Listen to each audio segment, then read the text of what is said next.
Okay Telugu view పాయింట్కి తిరిగి స్వాగతం. దేశ భద్రత విషయంలో కాశ్మీర్ కొంతవరకు ఇప్పుడు భారత్ గ్రిప్పులోకి వచ్చింది. భద్రత విదేశస్తులు పాకిస్తాన్ ఎంత ఎగదోసినా ఉగ్రవాదుల్ని కంట్రోల్ మన చేతుల్లో ఉంది. వాళ్ళ ప్రజలు కూడా భారత్కి సానుకూలంగా ఉన్నారు. కానీ ఇప్పుడు ఆందోళన కలిగించే విషయం ఏంటంటే ఈశాన్య భారతం.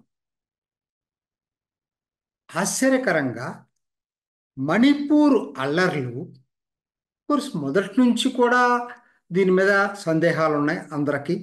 దురదృష్టవశాత్తు దీన్ని మతపరమైన ఘర్షణలుగా కొంతమంది భారత్లో చూస్తున్నారు. మొదటి నుంచి నేను ఎన్నో వీడియోలు చేశాను. ఇది మతపరమైన ఘర్షణ కానే కాదు, తెగల మధ్య ఘర్షణ అని చెప్పి అనుకున్నాం. ఇప్పుడు అంతకన్నా కూడా చాలా విస్తృతమైనటువంటి పథకంలో ఇది భాగమన్నట్టుగా వార్తలు వస్తూ ఉన్నాయి. ఇది చాలా చాలా ఆందోళన కలిగించే విషయం. మనకిది ప్రధానంగా ఎవరు ఫస్ట్ ఫోకస్ చేశారంటే షేక్ హసీనా బంగ్లాదేశ్ ప్రధానమంత్రిగా ఉన్నప్పుడే, ఇప్పుడు కాదు, ప్రధానమంత్రిగా ఉన్నప్పుడే దాదాపు 4-5 నెలల క్రితం వాళ్ళ పార్టీ మీటింగ్లో మాట్లాడుతూ చెప్పింది, సెయింట్ మార్టిన్ ఐలాండ్ కావాలని చెప్పి అమెరికా అడిగింది. అమెరికా పేరు చెప్పలేదు, వైట్ మ్యాన్ అన్నది. ఒకవేళ ఇవ్వకపోతే తీవ్ర పరిణామాలు చవి చూడాల్సి ఉంటుందని కూడా చెప్పారు. అసలు ఈ సెయింట్ మార్టిన్ ఐలాండ్ వాళ్ళకి ఎందుకు అవసరం? అక్కడ చిట్టగాంగ్ పక్కనే ఉంటుందండి, చిట్టగాంగ్ దిగువన ఉంటుంది, బంగాళాఖాతంలో కీలకం అనుకోండి. ఎందుకు అసలు దానికి స్పెసిఫిక్గా దానికి ఉన్న పర్పస్ ఏంటని ఆలోచిస్తే వాళ్ళు జనం అనుకోవటం అంటే ఇప్పుడు వార్తలు వస్తున్నట్టు దాన్ని బట్టి దేశ విభజన ఎలా జరిగిందండి. దేశ విభజన వాళ్ళకి స్వాతంత్రం ఇవ్వక తప్పని పరిస్థితి వచ్చేటప్పుడు ముందుగానే మతపరంగా ప్రజల్ని విడదీసి పాకిస్తాన్ స్ట్రాటజిక్ ఎల్లీగా మనకు ఉంటుందని చెప్పి డిసైడ్ చేసుకొని స్వాతంత్రం ఇచ్చినప్పుడు పాకిస్తాన్ని వాళ్ళ కూటమిలో భాగస్థురాలుగా పెట్టుకున్నారు. మర్చిపోవద్దు, ఇది బ్రిటిష్ అయినా అమెరికా అయినా. సో వాళ్ళకి స్ట్రాటజిక్ వెళ్ళి భారత్ కాదు ఆ రోజు, పాకిస్తాన్. ఇవాళ పాకిస్తాన్ పరిస్థితి ఏంటి? పాకిస్తాన్ టోటల్గా చైనా కాలనీగా మారిపోయింది. వీళ్ళు ఎంత సంబంధాలు మెయింటైన్ చేద్దాం అనుకున్నా అమెరికా, ఎందుకంటే వాళ్ళ లోన్లో అయినా ఏదైనా సరే చైనా మీద ఆధారపడాల్సిన పరిస్థితి వస్తుంది. ఒకనాడు అమెరికా చైనా మిత్ర దేశాలుగా ఉన్నాయి, ఇవాళ అమెరికా చైనా శత్రు దేశాలుగా మారినాయి. సో ఆ నేపథ్యంలో వాళ్ళకొక స్ట్రాటజిక్ ఎలియన్స్ మన ఇండియన్ సబ్ కాంటినెంట్స్లో కావాల్సి వచ్చింది. ఇండియా ఉంటుంది అనుకున్నారు.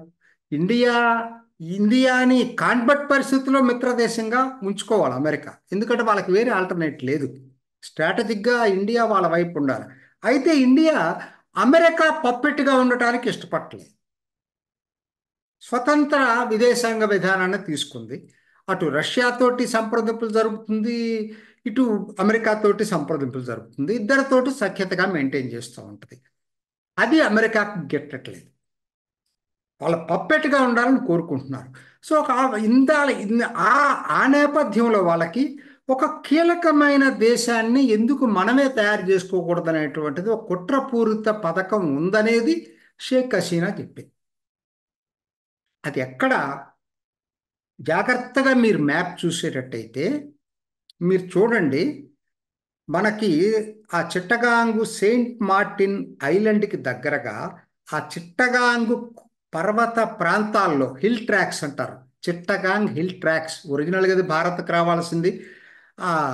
అతను రాఫెలా పేరేంటి అతను, అసలు అతను గుర్తే లేదు అసలు, అది సపరేట్ అని. చిట్టగాంగ్ వేరు, చిట్టగాంగ్ హిల్ ట్రాక్స్ అని సపరేట్ కాకుండా అది పాకిస్తాన్కి వెళ్ళిపోయింది, ఈస్ట్ పాకిస్తాన్కి. ఆ రోజు వాళ్ళని ఇప్పుడు అందులో అక్కడ ఉన్నటువంటి ఆదివాసీలు బుద్ధిస్టులుగా ఉన్న వాళ్ళు క్రిస్టియన్స్గా కన్వర్ట్ అయితే ఇప్పుడు వాళ్ళని క్రిస్టియన్స్గా ముస్లిమ్స్గా ఇప్పుడు ఆ పర్టికులర్గా బందర్వన్ జిల్లా అనే ప్రాంతం, కొండ ప్రాంతాల్లో వాళ్ళందరినీ కూడా క్రిస్టియన్స్గా కన్వర్ట్ చేస్తున్నారు.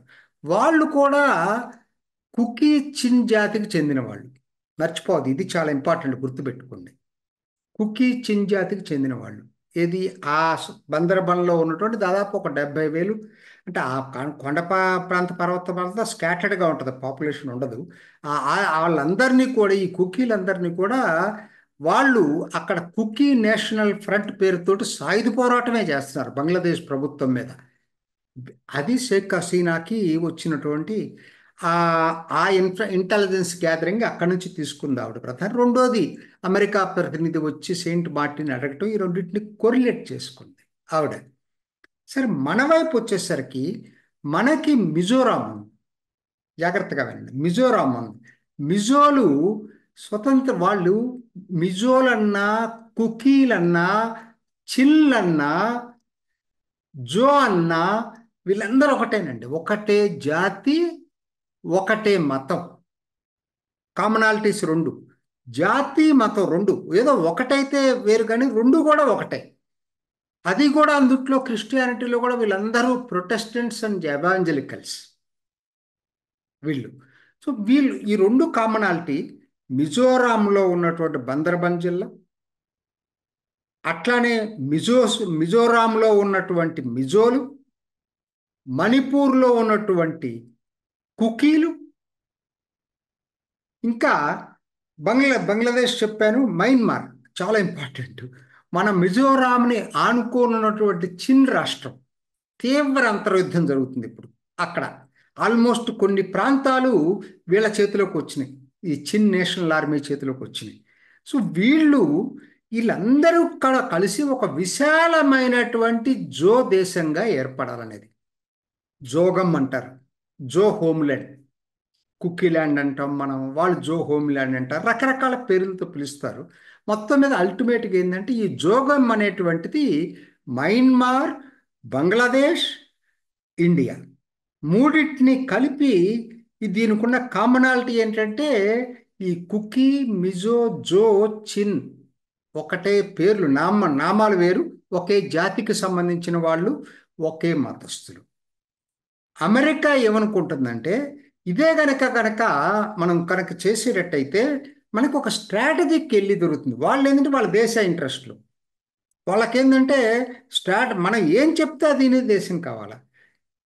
భారత్ వెంటలేదు, పాకిస్తాను చైనా కిందకి వెళ్ళిపోయింది. సో కాబట్టి ఎవరు ఉంటారు? మయన్మార్ ఏమో చైనా ఇన్ఫ్లుయెన్స్లో ఉంది, టోటల్గా ఎవరు లేరు ఇంకా.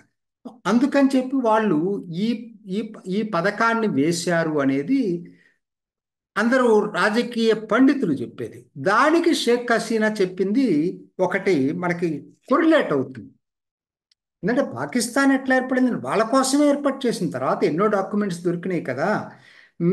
ఇప్పుడు కాబట్టి దీన్ని పూర్తిగా కొట్టేయలేమండి. ఈ నేపథ్యంలో ఈ వారంలో జరిగినటువంటి డ్రోన్ అటాక్స్ని చూడాలి మనం. ఇదేదో కాకతాళీయంగా జరగదండి. మీకు ఇంఫాల్ వెస్ట్ జిల్లాలో క్రౌకుట్ అని ఆ విలేజ్, అంటే కొండ ప్రాంతం అంతా కుకీల్ది, దిగువన కొండ ఫుట్ హిల్స్లో ఈ క్రౌకుట్ అనేటువంటి విలేజ్ ఉంది. ఇక్కడికి డ్రోన్ల సహాయంతో దీని మీద దాడి చేశారు. అది rocket propelled grenades, precision, highly precision ఉన్నటువంటిది. కరెక్ట్గా ఎక్కడ దాడి చేయాలనుకుంటే అక్కడ దాడి చేశారు. వాళ్ళ దగ్గర అంతకుముందు ఇంత సాంకేతికత కుకీలకు లేదండి. దీన్ని బట్టి క్లియర్గా అర్థమవుతుంది ఏంటి, వాళ్ళు ఇతర వర్గాలతోటి కోఆర్డినేట్ చేసుకుంటున్నారు.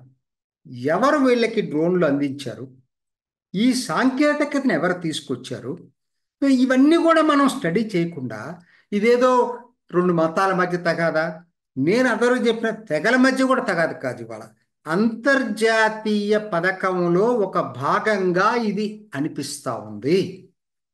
చాలా చాలా ప్రమాదకరమైన పరిస్థితి దేశం పడింది. ఎందుకంటే ఇప్పటికే పశ్చిమ ప్రాంతంలో పాకిస్తాన్, ఉత్తర ప్రాంతంలో చైనా అనుకుంటే, ఇప్పుడు బంగ్లాదేశ్ ఏమో మనకు అనుకూలంగా లేకుండా భారత వ్యతిరేక శక్తులు రోజు రోజుకి పెరుగుతున్నాయి. బంగ్లాదేశ్లో అతిపెద్ద సరిహద్దు ప్రాంతం ఉంది మనకు బంగ్లాదేశ్.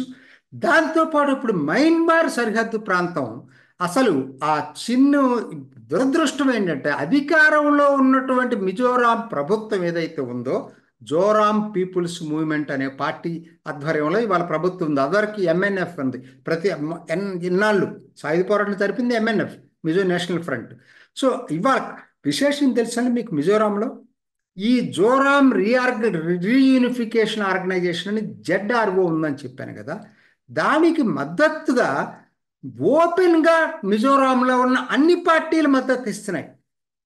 నేను చెప్పిన జోరం పీపుల్స్ మూవ్మెంట్ అనే ప్రభుత్వంలో ఉన్న పార్టీ, ప్రతిపక్షంలో ఉన్న మిజో నేషనల్ ఫ్రంట్, కాంగ్రెస్ రాష్ట్ర యూనిట్, మూడు కూడా దీనికి మద్దతు ఇస్తున్నాయి. అంటే ఇక ఏం జరుగుతుంది, మయన్మార్లో చిన్స్ ఏదన్నా గొడవ వచ్చి వాళ్ళ మీద మయన్మార్ సైనికులు దాడి చేస్తే మిజోలోకి వస్తున్నారు. ఇప్పటికే 50,000 పైన మిజోలో ఉన్నారు.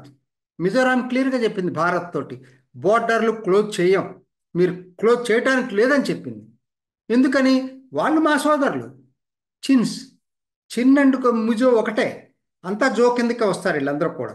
సో ఇది మరి ఎక్కడ కదా, ఒక ప్రభుత్వమే చెప్తుంటే, రాష్ట్ర ప్రభుత్వం సరిహద్దులో ఉన్నటువంటి రాష్ట్ర ప్రభుత్వమే మేము ఎటువంటి పరిస్థితుల్లో మీరు బోర్డర్స్ క్లోజ్ చేయడానికి సహకరించమని చెప్తుంది. దాని సరిహద్దుల్లోనే చిట్టగాంగ్ హిల్ ట్రాక్స్ ఉన్నాయి. వాళ్ళు కూడా అక్కడ బంగ్లాదేశ్ ప్రభుత్వం యుద్ధం చేసిన కుకీలు అవసరమైనప్పుడు వచ్చి మిజోరాంలో తలదాచుకుంటున్నారు.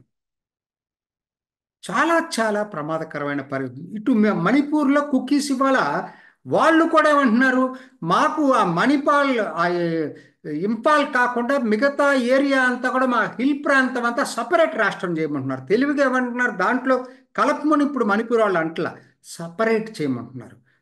చూడండి ఈ థ్రెడ్ ఏంటో మీరు ఆలోచించండి. మిజోరాం వాళ్ళేమో గ్రేటర్ జో కంట్రీకి మద్దతు ఇస్తున్నారు, చిన్నులు సరిహద్దు నుంచి వచ్చి ఇక్కడ దాక్కుంటున్నారు, బంగ్లాదేశ్లో ఉన్న కుకీలు దాక్కుంటున్నారు. ఇక్కడ మణిపూర్లో ఉన్నటువంటి కుకీలు ఏమంటున్నారంటే మాకు సపరేట్ రాష్ట్రం ఇవ్వని అంటున్నారు. ఇవన్నీ ఒకటేనండి, మీరు జాగ్రత్తగా చూస్తే ఇవన్నీ కూడా గ్రేటర్ జో ల్యాండ్ ఏర్పడటం కోసం జరిగేటువంటి ఉద్యమాలు. ఇండోనేషియా మీరు ఒకసారి చూసారా లేదో, ఇండోనేషియాలో అది ఏర్పడినప్పుడు పోర్చుగీస్ నుంచి స్వాతంత్రం వచ్చినప్పుడు అప్పటికే ఈస్ట్ టైమూర్లో మీకు క్రిస్టియానిటీ కన్వర్ట్ చేసినటువంటిది ఈ పోర్చుగీస్ వాళ్ళు. దాంట్లో ఈ ఉద్యమం తీసుకొచ్చేసి చివరికి సపరేట్ దేశంగా ఏర్పడింది. అయితే ఇక్కడ భారత్ శక్తివంతమైన దేశం, వాళ్ళ పప్పులు ఉడుకుతాయని నేను అనుకోను. కాకపోతే మన జాగ్రత్తల్లో మనం ఉండాలి. మనమైతే చాలా ఇప్పుడు రాజకీయాలకు అతీతంగా అన్ని పార్టీలు కూడా ఏకమై ఇవాళ దీన్ని గనక ఈ సమస్యని పరిష్కరించడానికి ఒక ఐక్యత వేదికగా నడపాల్సిన అవసరం ఎంతైనా ఉంది. ఇక్కడ రాజకీయాలకు తోడు లేదు. మనకి ఏంటంటే ప్రతి రాజకీయ పార్టీ కూడా దీన్ని వాళ్ళ యాంగిల్లో అవతల వాడిని దెబ్బతీయటానికి ఆలోచించే పరిస్థితి చేయొద్దు. దయచేసి అందరూ ఒకటి కండి, దేశ భద్రతకి ముప్పు వచ్చిందనేది గుర్తుంచుకోండి. ఇది ఈనాటి ఓకే తెలుగు వ్యూ పాయింట్. మరొక ఎపిసోడ్లో మళ్ళీ కలుసుకుందాం. నమస్తే. మీ అభిప్రాయాన్ని కూడా కామెంట్ బాక్స్లో తెలియజేస్తూ ఇలాంటి ఇంట్రెస్టింగ్ అప్డేట్స్ కోసం మా ఛానల్ని సబ్స్క్రైబ్ చేసుకోండి.